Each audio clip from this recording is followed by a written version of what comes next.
Mi nombre es Alban Banda. Soy el, soy el maestro en la iglesia. Gracias por la invitación, pastor.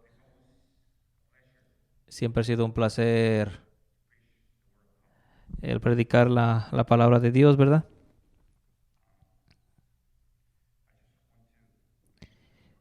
Quiero hacer una pequeña oración, Señor. Necesitamos tu dirección. Necesitamos tu sabiduría para aplicar lo que hemos aprendido en el estudio público y lo que estamos por aprender en el sermón. En el nombre de Jesús, amén. Una vez que estaba leyendo un libro de cómo el cristianismo ha construido la cultura, y este libro es acerca de la Iglesia Católica, pero recuerdo una frase que leí en el libro, y esta es la frase: si el cristianismo es débil, el mundo será débil. ¿Qué piensan de esto? Si el cristianismo es débil, el mundo será asimismo débil. Hermanos, hermanas, esto es lo que está exactamente pasando hoy en día. Sé que somos posmileniales, que hablamos de dominio, de victoria, escatología, del avance del reino. Estas doctrinas que nos enciende hasta lo más adentro cuando aprendemos, es lo que me ha pasado cuando conocí a Pastor Ron. Mi vida cambió completamente, doctrinalmente hablando, pero algo que no podemos ignorar es lo que está pasando allá afuera. Allá afuera, tantas cosas malvadas acontecen. La pregunta es, ¿por qué? Quiero mencionar 5 cosas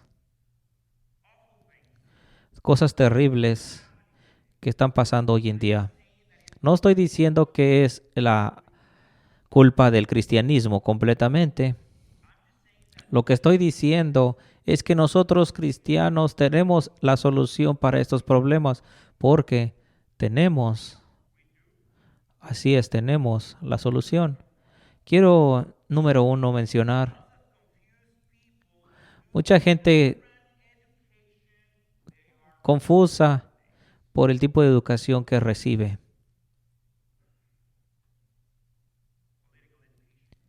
Una educación política,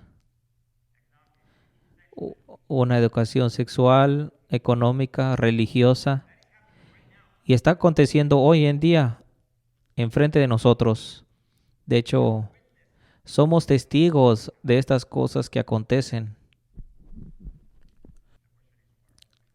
La pregunta es, ¿qué vamos a hacer? Porque tenemos la solución.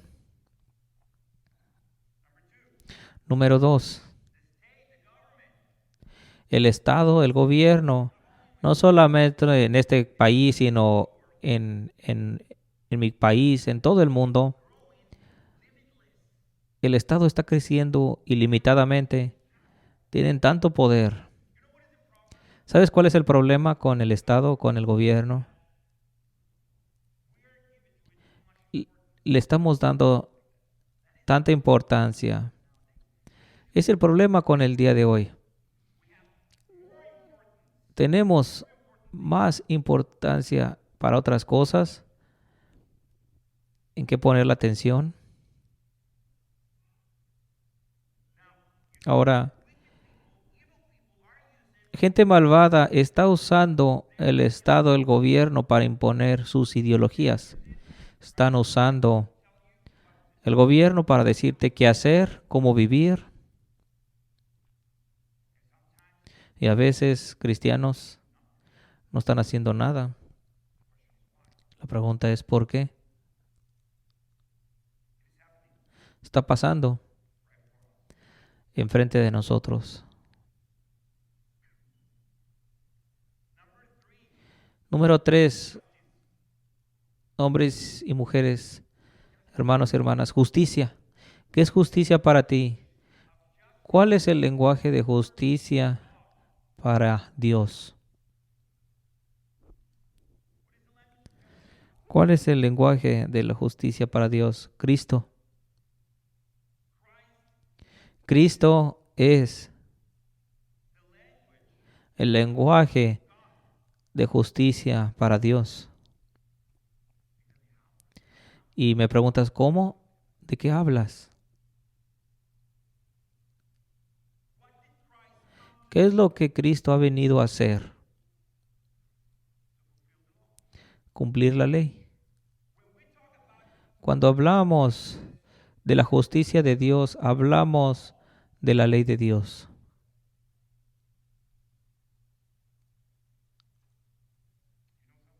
¿Sabes? El concepto de justicia para el humanismo es aplicar 7 de los 10 mandamientos. El concepto humanista por lo menos está quebrando 7 mandamientos de los 10. Voy a mencionar uno, por ejemplo. No tendrás dioses ajenos delante de mí. ¿Qué significa? ¿Qué significa esto? Dios no está preocupado por otros dioses. La persona de Dios no está preocupada por esto. De acuerdo a la Biblia, Él es el Dios verdadero.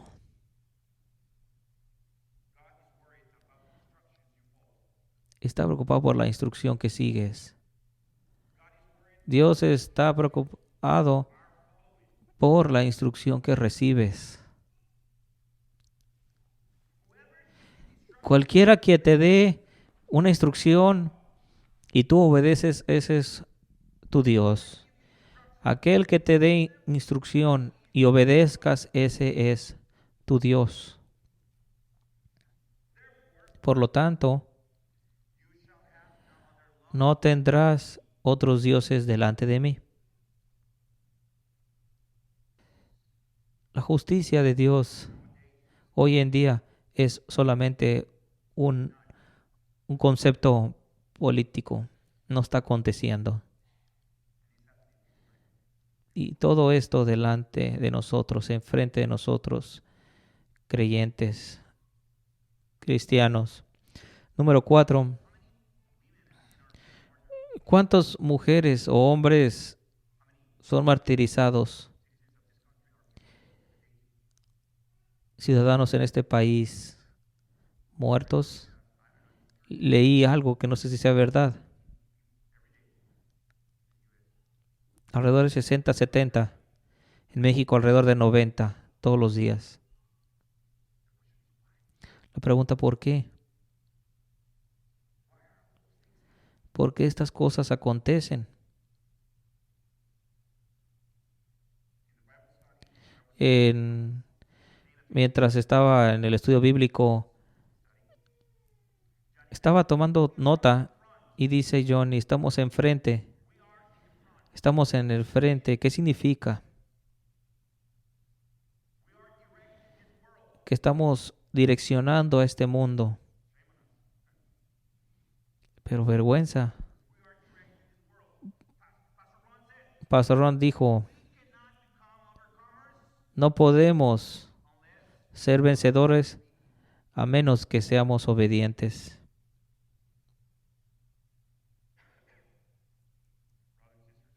Hermanos y hermanas, direccionamos a este mundo. ¿Y por qué todas estas cosas negativas acontecen? ¿Por qué?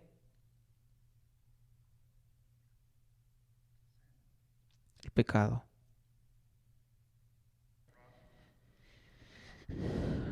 Y la quinta cosa que quiebra mi corazón, ¿sabes que una idea de los niños que son adoptados hoy en día en el mundo? Dios lo sabe, lo que están haciendo con ellos.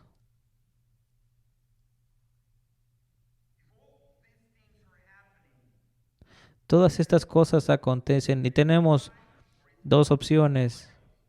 O el cristianismo es una mentira o es débil. No estoy diciendo que el cristianismo sea su culpa completamente, pero estamos participando en esto de alguna manera. ¿Cómo es posible que la religión más fuerte sí está creciendo? Está creciendo. Tenemos cada vez más miembros y miembros. ¿Qué acerca de la educación cristiana? ¿Está siendo mejor? Los fundadores de esta iglesia y decimos que somos la peor nación. La religión que llegó a civilizar México y el sur de América. La religión que desafió al imperio más grande, César. Cristo ha vencido porque Cristo siempre gana, siempre.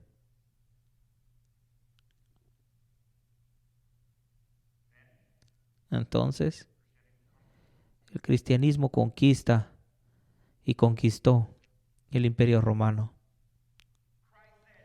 Cristo dijo, son la sal de la tierra. Hemos leído cuántas veces este pasaje, que somos la sal de la tierra. Y conocemos que la sal tiene tantos propósitos. Antes de la refrigeración es usada para preservar y aún hoy en día es usada para preservar. Le damos sabor a los alimentos con la sal. Pero hablando metafóricamente, Jesús nos llama la sal de la tierra espiritualmente, ¿verdad? La sal es para preservar y nosotros al ser la sal de la tierra estamos para preservar la verdad de Dios. ¿Cuál es su verdad? Puedes en el tronco, en el corazón de la ley, tantas leyes, pero el corazón son estos 10 mandamientos. Y muchas veces vemos que cristianos, hombres y mujeres, son un chiste.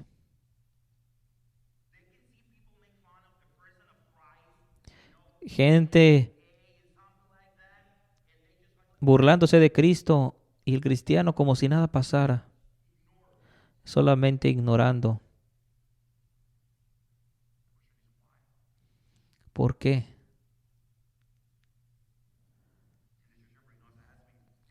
Un hombre en Reynosa me preguntó, ¿por qué el islamismo está creciendo? Porque está creciendo también. Porque el islamismo crece. Y necesitamos entender que vivimos en tiempos que mucha gente quiere que la masculinidad desaparezca. Mucha gente, especialmente hombre, están buscando opciones. ¿Qué hago?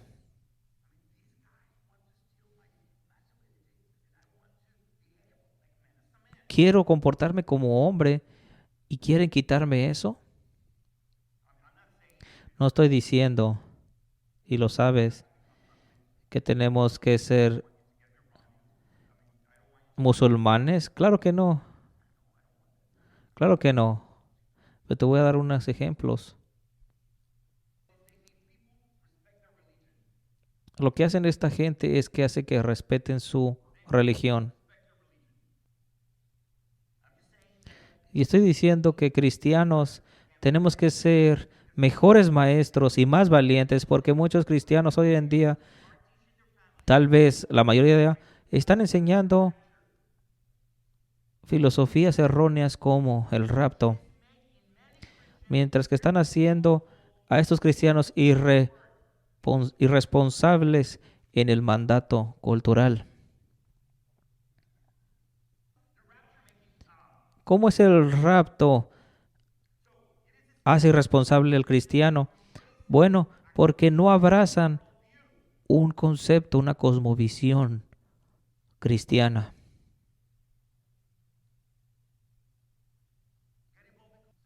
No, no te involucres en la cultura. No, no, no. El rapto viene. No te involucres en la política. No, no, no. El rapto viene. Y se enfocan solamente en la salvación. Gnosticismo. Tenemos que poner atención a estos versículos. Hechos 3, Hechos 3, 21. Hechos 3, 21. A quien de cierto es necesario que el cielo reciba hasta los tiempos de la restauración de todas las cosas de que habló Dios por boca de sus santos profetas que han sido desde tiempo antiguo. Ahora, leamos el versículo.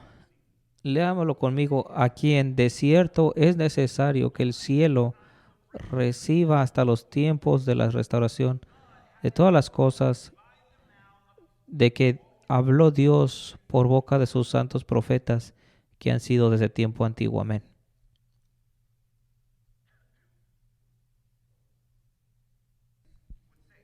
Algunos preteristas dirían, bueno, hermanos, esto pasó en el año 70. El tiempo de las restauraciones de las cosas aconteció en el año 70. Bueno, digamos que están bien. Bueno, ¿y ahora qué? ¿Ahora qué? Si todas las cosas fueron cumplidas en el año 70, ¿ahora qué hacemos? Pero no entres en pánico. Tenemos los principios de Dios y sus estándares que seguir. Pero si los tiempos de la restauración, hermanos y hermanas, acontecen ahora, consistentemente, progresivamente, escatológicamente, déjame decirte algo. Dios no viene en ningún momento pronto. Estamos viviendo en los tiempos tempranos del cristianismo.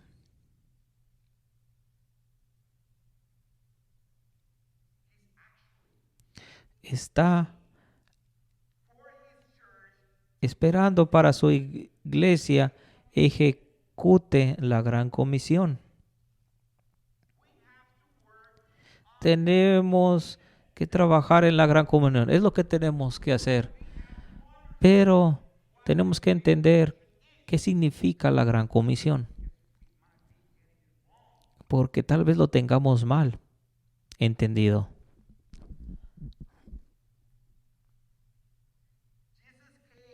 Jesús vino y dijo, toda autoridad en cielo y en la tierra se me ha dado. Por lo tanto, id y haced discípulos a todas las naciones, bautizándolos en el nombre del Padre, del Hijo, del Espíritu. Y la gente ahí para.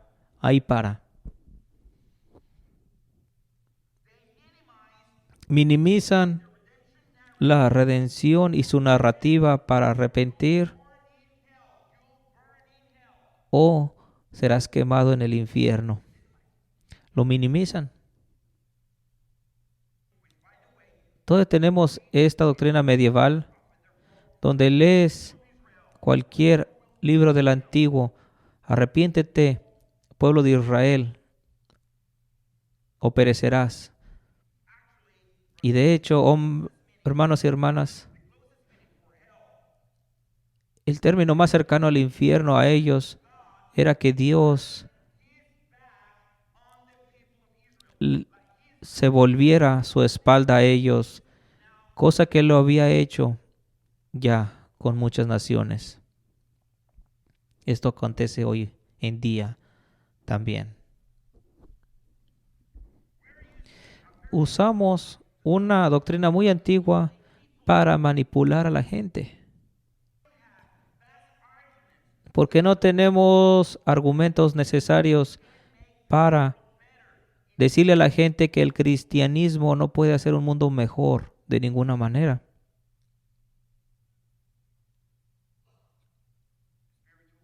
Espiritualmente, la familia, socialmente, políticamente, económicamente. Puedes preguntarme, ¿pero cómo lo hacemos? Tenemos que leer el versículo 20 y enseñándoles obedecer todo lo que les he mandado. Esa es la comisión completa. Predicas el evangelio y les enseña la ley. Si no les enseñas la ley, la gran comisión no es completada. Y estaré contigo hasta el final. Nuestro Señor dijo esto. ¿Qué significa? La ley de Dios. Cuando vas en detalle,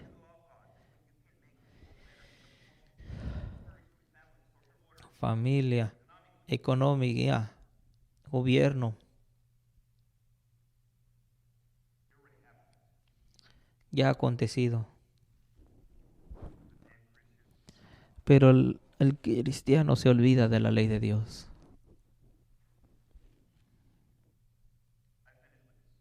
Termino con esto, hermanos.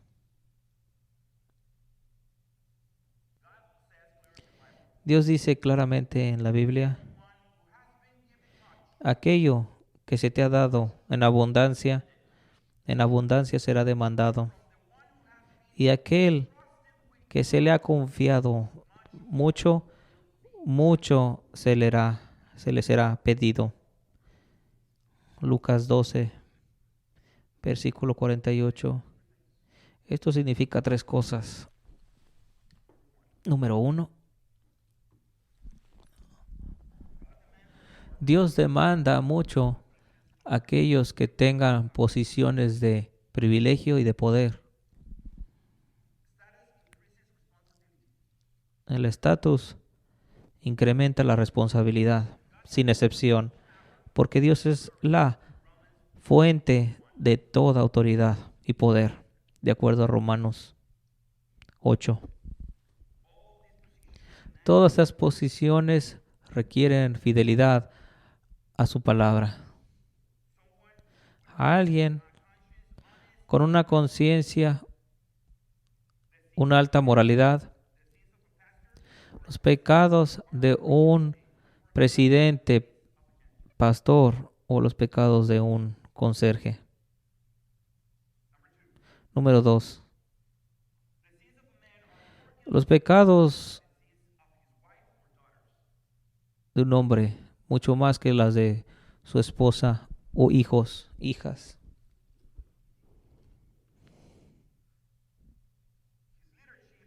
Su liderazgo es ahora un orden. Su liderazgo conlleva gran responsabilidad. Y aquello que se le ha confiado mucho, mucho más se le hará pedido. Hermanos, hermanas, ¿Con qué se te ha confiado? ¿Con qué se te ha confiado? Este es para el hombre de la iglesia. Si has sido responsable en el liderazgo, empieza a hacer tu trabajo apropiadamente. Instruye. Sé con tu familia porque es ahí donde el diablo quiere que seas débil e irresponsable. Mujeres de la iglesia, si han sido negligentes cuidando de tus hijos, reflexiona porque se te ha encargado la siguiente generación. Allá afuera se quiere destruir el concepto de lo bello que es ser mujer.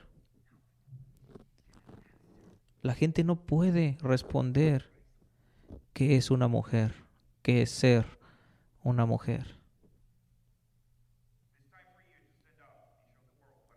Es momento de instruir al mundo lo que es una mujer bella, sabia, modesta. O- Hombres jóvenes, niños, escuchen a sus padres. Gracias, señores. Dios les bendiga.